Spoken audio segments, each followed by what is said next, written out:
54th, 52nd. Not sure what to call it because I missed the 52nd, but I've done the 53rd. I should probably fill in the 52nd because if anybody's really paying attention, they'll be wanting to know why did I skip the 52nd. So going back one, this is the 52nd video of Old Guys, Gentlemen Flippers. There. Okay, today I'm going to be covering the Mass Drop Ferrum Forge Falcon. Came in a box like this.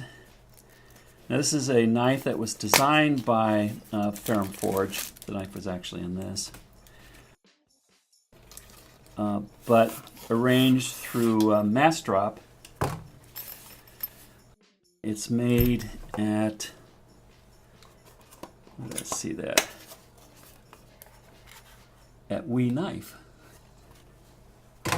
So if you're not familiar with Mass Drop, it's kind of a way to have designers or makers of knives basically partner with typically a Chinese company.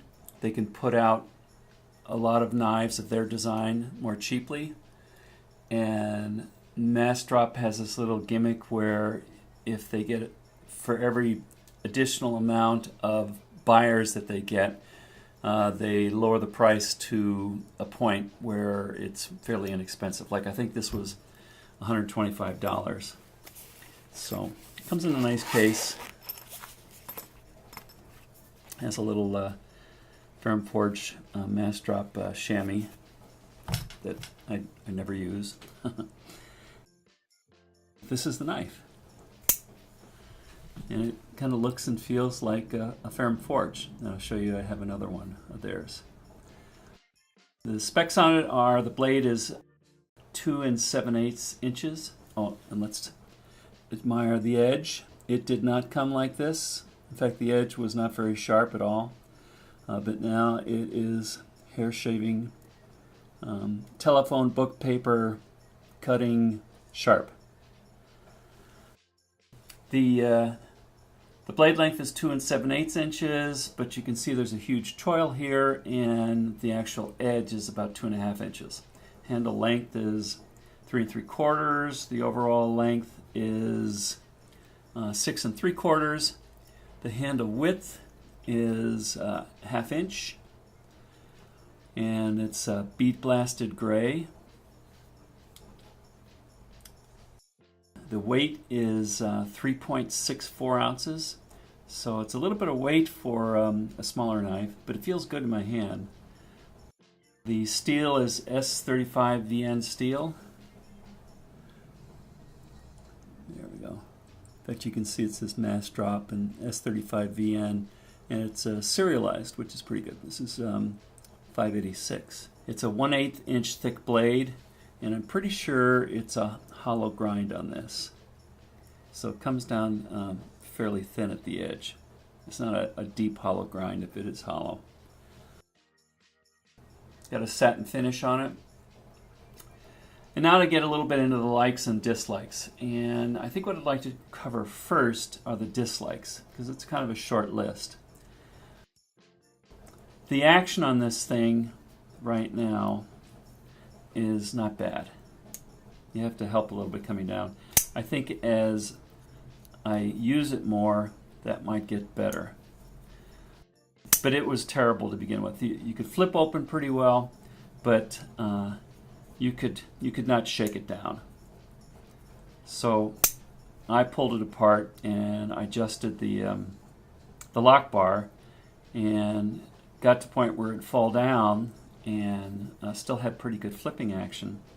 But you could open it by jamming it down like that, which is an unsafe knife.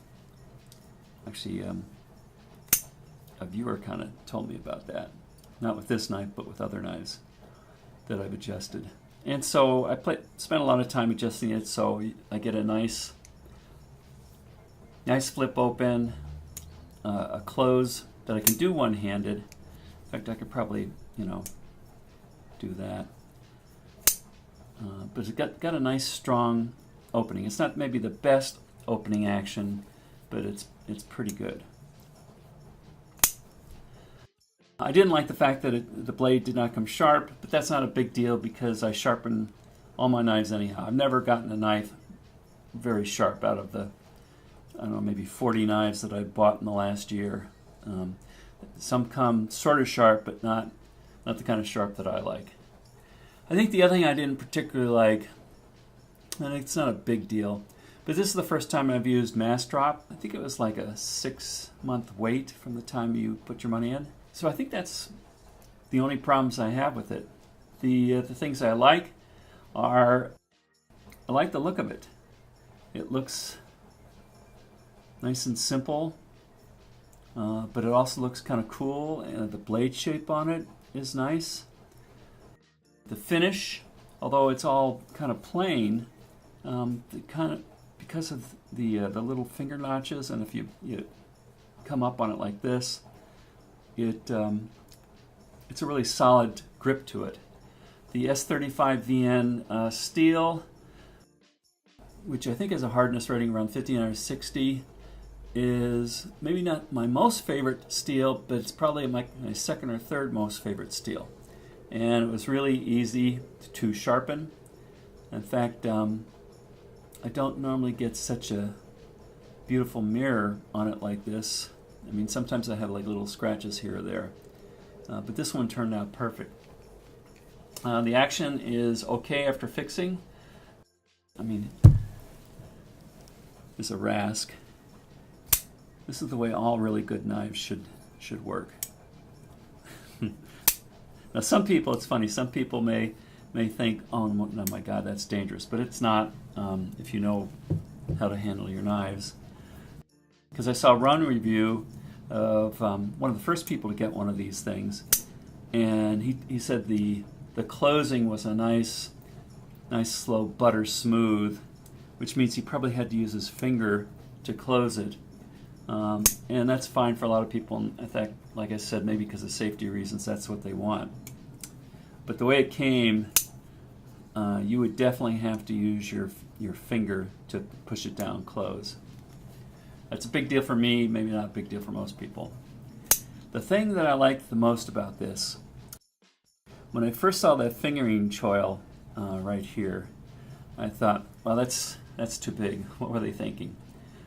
But boy, is it nice. I mean, not only is the grip pretty nice, because it's not going to be easy to cut yourself here, but sharpening this was such a pleasure. I mean, the other thing is that these are flats right here, and so when you clamp here, you get a nice position relative to the kind of sharpening system that you're using. I use a Wii, and really nice blade shape. I always have problems in this area on most knives. Like, for instance, this is a bad example. I mean, I love this knife, but there's no choil at all on this, and it starts to get thick here, and it just makes it really difficult to sharpen that end.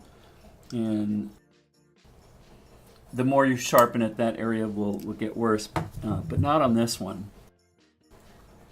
I really like the choil on that. Good idea. The satin blade finish, maybe not my favorite finishes, but it looks pretty good. You know, I think that's pretty good. I love the fact it's serialized. I love the fact that it was just $129. And some people may be saying, oh my God, $129, but it's a pretty well made knife, except for the few things that I've mentioned. The pocket clip works fine. It's a little tight. We'll see how things go. I may have to bend it back just a little bit. I did pull this apart. It was slightly lubricated. It does have bearings. Everything was pretty tight. I think they used some sort of a Loctite in there. So I had to put a little extra effort into it for opening them up. How about some comparisons? Okay, here's the other Ferrum forged knife that I have, and it is the Scepter. And this is like one of my top 5 knives. It's another small knife. In fact, let's see how it compares with this one. Interesting. The blade length is probably about the same. Maybe this is a little bit larger. This handle's a little bit longer. I think this one's fatter. Yeah, it's fatter by a little bit. The other comparison, I had the rasp out, so I might as well bring that one back in. A bigger knife, for sure. But weight-wise, I think they're about comparable, even though this is a longer blade. And here's probably a more familiar knife. This is the 0450 Zero Defects knife. Let's put that up here.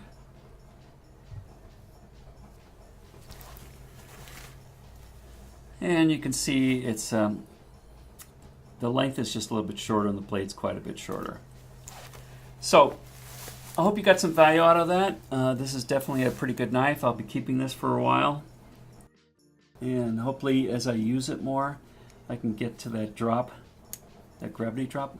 And it's getting pretty close that I really want. And until next time, thanks. And also thanks for putting up my confusing numbering system. But this is, I did 53 before, this is 52, and the next one I'll do will be 54. Okay, until next time, bye-bye.